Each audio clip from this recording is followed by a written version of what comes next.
welcome back to Equallyyokedfarm, everybody. For those of you who don't know me, my name is John, and we are, I don't know if you can hear it or not, but we are plastered with the sound of cicadas, and it's just everywhere. The other day, I had one that kind of freaked me out a little bit as it fell on the back of my neck, and just wasn't expecting it. I was walking underneath a tree, and it just happened to fall, and I grabbed a hold of it and knocked it off on the ground. Noticed it was a cicada. My wife's been gathering them up every day and kind of throwing them to the chickens, and the chickens are loving them. But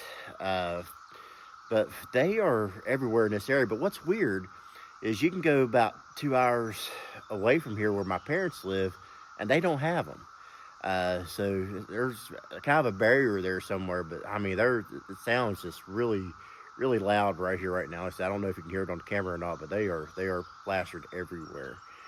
But today we are going to do something that I've been putting off a little too long. We are going to do the spring clean out on our chicken pen. I know it's Memorial Day weekend. It's usually what people consider the start of summer, the unofficial start of summer.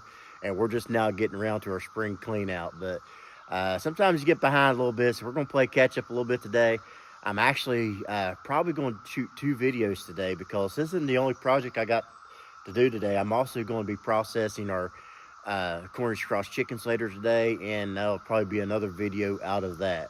So stick around with us a little bit, and we are going to do our spring clean out.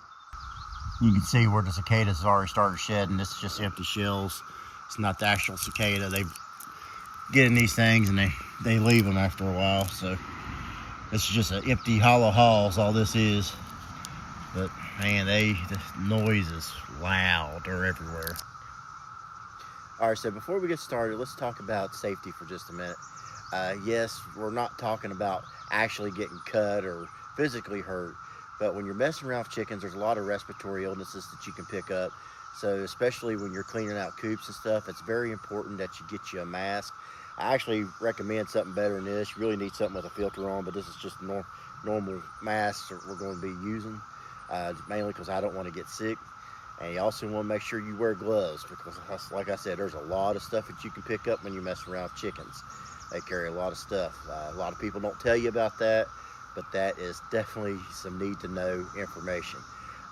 My wife, she'd had a chicken illness here about a year or 2 ago to put her in the hospital for. She was in there for probably close to 24 hours over it. She had picked up a respiratory illness from it, and I can't remember what it was called. But it about kicked her butt. So make sure when you're messing around with chickens and stuff like this that you take care of yourself, because you do not want to get sick, because they can put you in the hospital or worse. Before we get started, let's kind of take a look in here. I need to do a few little repairs in here with the perch and stuff, but a few chickens back there's been setting. We haven't been collecting eggs because of this. We're hoping they hatch a bunch of chicks out. We got quite a few of them that's setting. Unfortunately, I'm going to have to disturb them a little bit while we're cleaning this coop out. So hopefully it won't be too big of a problem, but this coop's in bad need of a clean out. Bad need.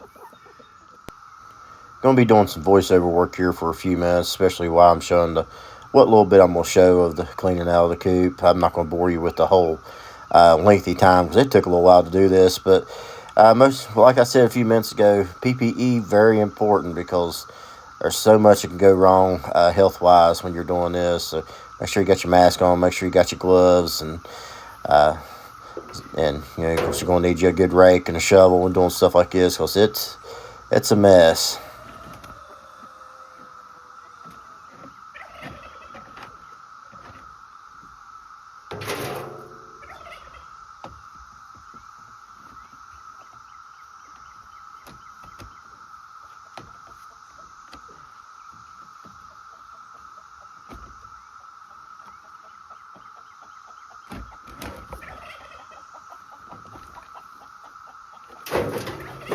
See all that dust? That's one of the reasons why you need to wear a mask. It's real easy to breathe that stuff in, and like I said before, there's a lot of bad stuff in that.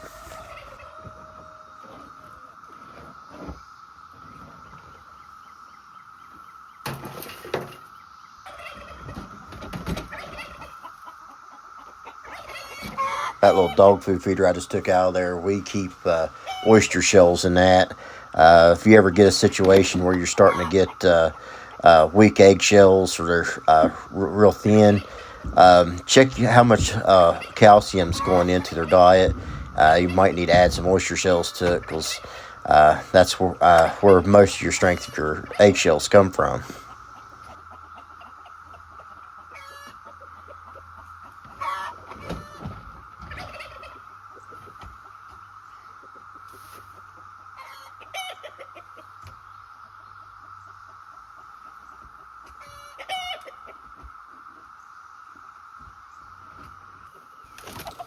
No, I'm not mad here. I'm just getting the swimming pool out of my way. We use that as a dust bath for the chickens. It stays inside where it stays dry, so they have access to a dust bath. And what that does, that helps them with mites and stuff to help keep mites away. Which, as dirty as this coop is, I'm surprised we're not dealing with that anyway. But that's why we do a clean out, to keep everybody clean and healthy. There we go. Change the camera angle. You can kind of see the chickens more in the background. That beautiful Tom back here. That poor guy, he lost some of his tail feathers not too long ago by, it was one of our pets that did it. It was one that was starting to assault our chickens and stuff pretty good. And I think he was protecting one of the hens. We lost a couple hen turkeys, but we ended up finding him a new home a couple hours from here, so don't have to worry about him coming back. He was a good little dog, but sometimes you have issues with them going after chickens and stuff, and you don't want to keep them. It's better just to find them a new place to live when that happens.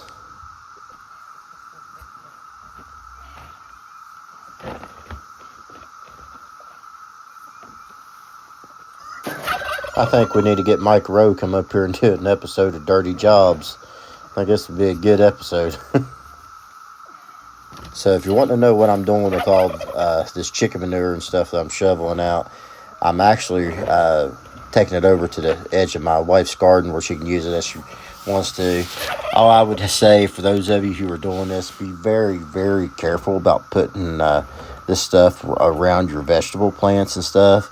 I was actually wanting to make a composting area this year, and I just never did get around to it. Stuff makes good fertilizer, but you really need to let it sit, let it cook for about a year, because chicken manure is very, very hot, and it can actually burn plants up if you're not careful. That's why you really need to just let it sit for a while when you do it.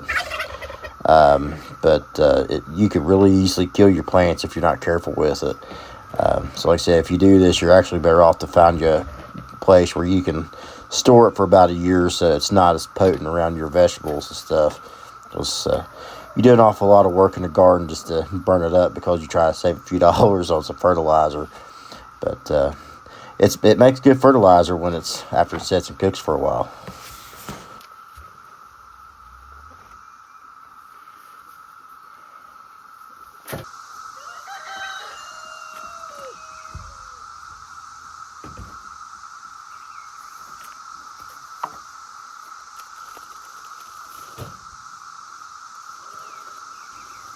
Now, if you notice, I'm using pine shavings here. The reason I do this is because pine shavings seem to be a whole lot easier to clean out than using straw.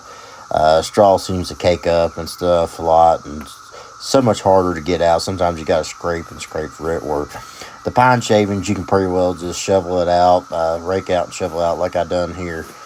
But if you use the shavings, you want to make sure you use pine shavings, because the cedar can be very, very bad for your animals. Really, you shouldn't use cedar with about any type of livestock. I'd pretty much stick to the pine shavings if you do this.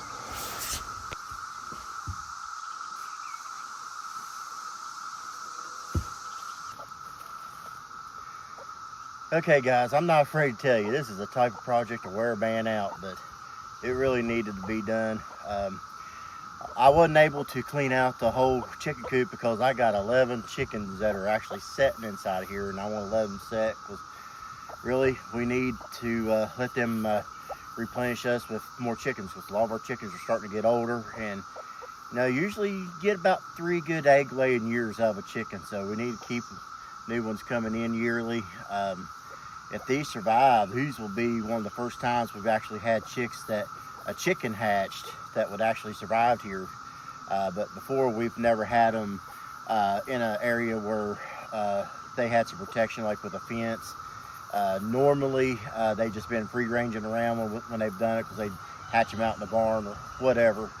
But we're going to try to let this stuff happen. So hopefully this will work out for us this year. I'm going to give you a little tour of the chicken house and what has been done.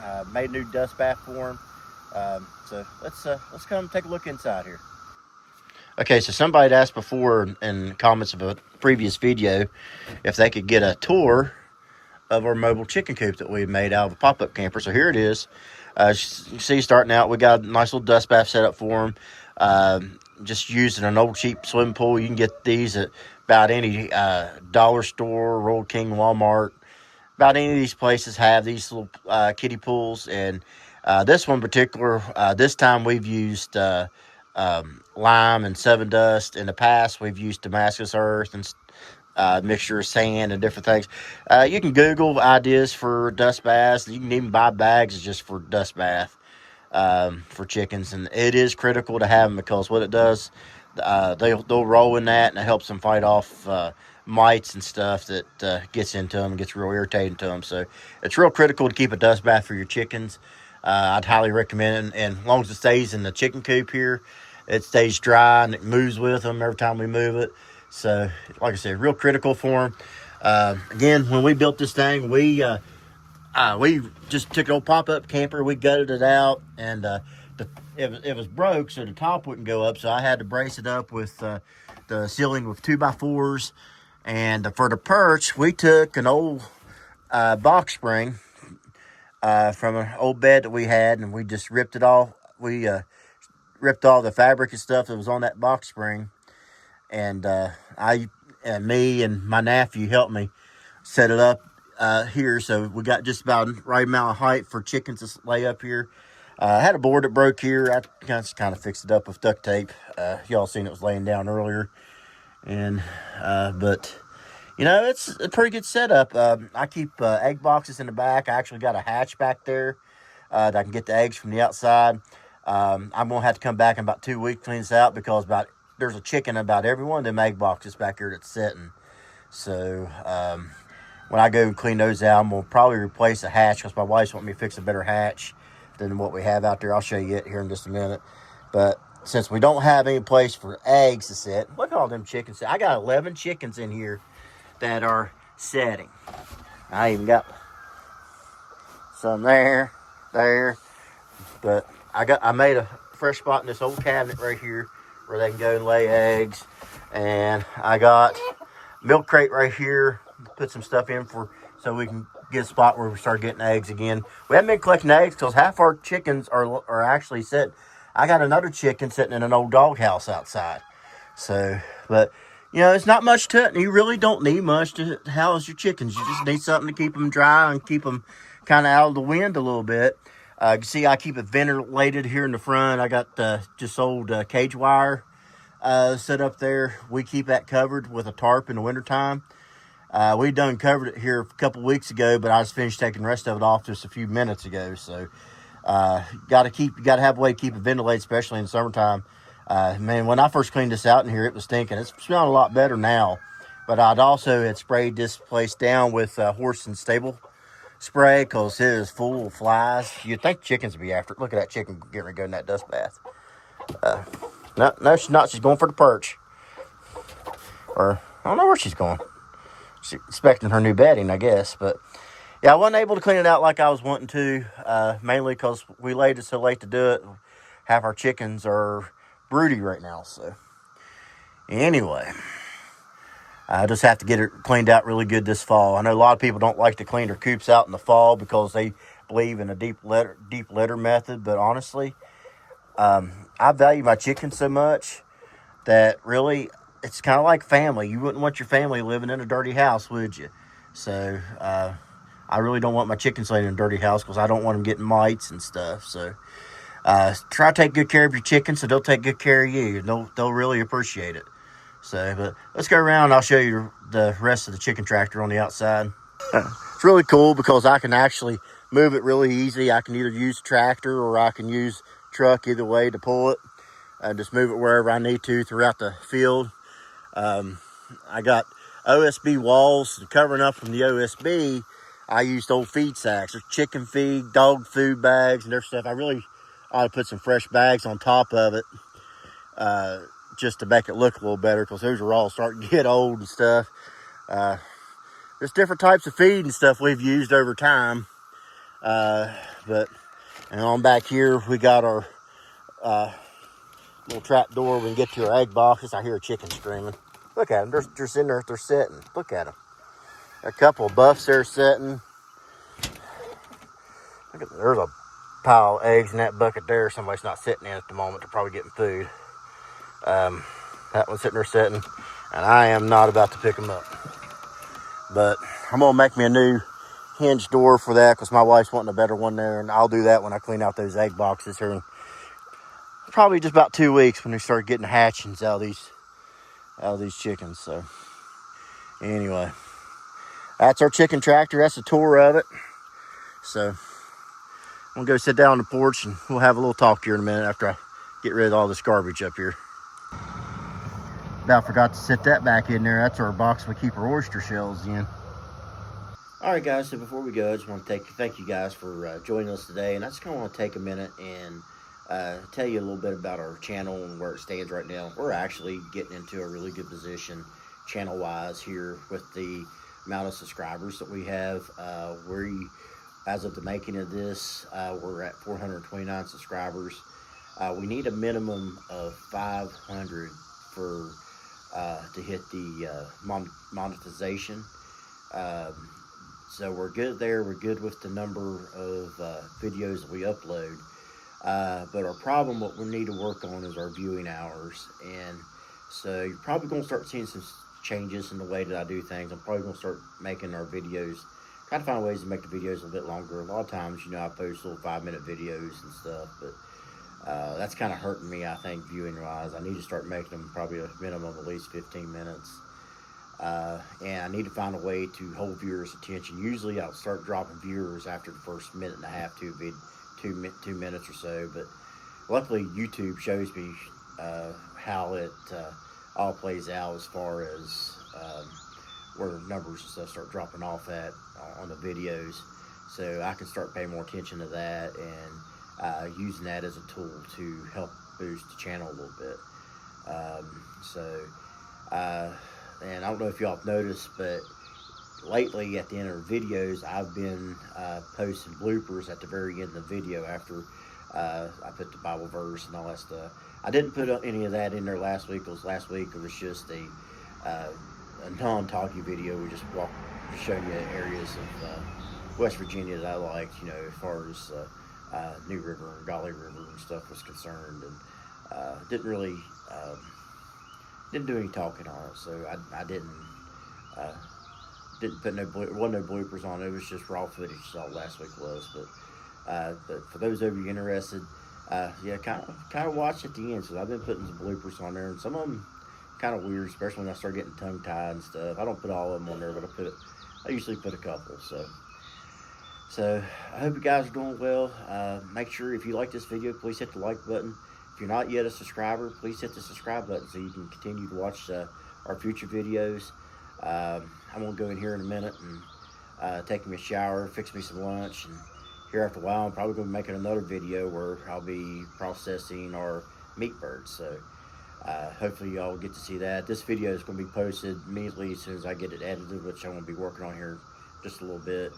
But the next video I'll probably have set up for Friday. That's the beauty of YouTube. I can choose when I want my videos to post even after I upload them. So anyway, hope to see y'all next time, and you guys take it easy. Bye-bye.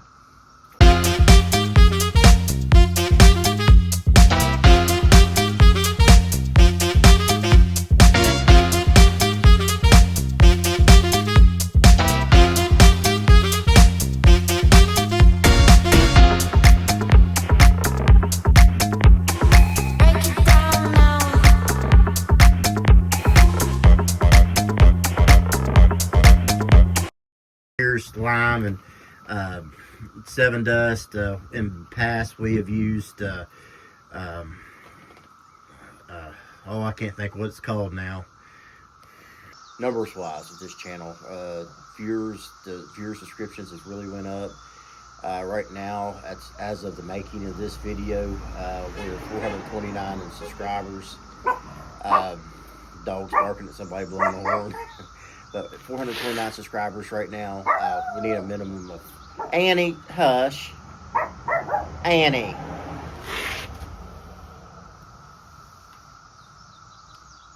Thank you. Annie, come here. Come here.